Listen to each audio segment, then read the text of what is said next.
Exteroception is a study of both the image itself and with it the changing relationship between the viewer and the image in the context of convergent, constantly shifting media.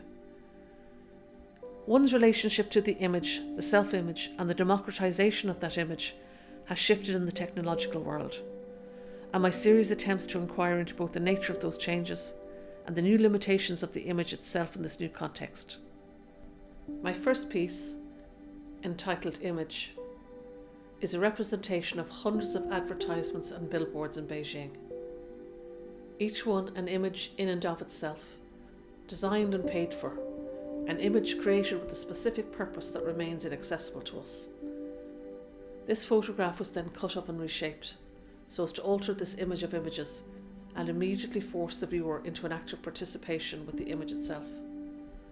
Finally, the photograph is then reproduced in oil and canvas, further alienating the viewer from the original image, and indeed the original images littering the Beijing skyline. As such, this piece is an exploration of the limitations of the image itself. My final piece, entitled Viewer and Image, is reminiscent of Jean-Luc Godard's work and the cinematic, nouvelle vague aesthetic his work so encapsulates.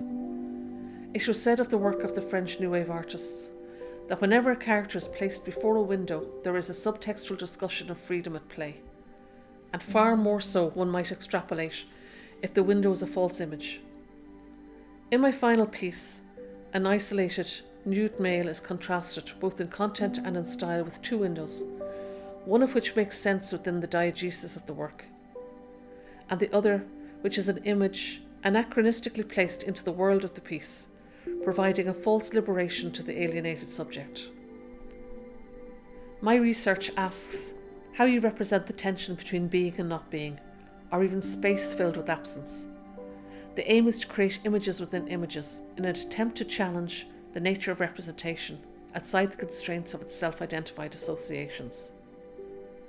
Be it the nature of the image, the dialectic of the director and the subject, or the image and the viewer, these pieces are intended to explore the limitations of visual representation itself, while forcing the viewer to consider their role within this ever-shifting paradigm.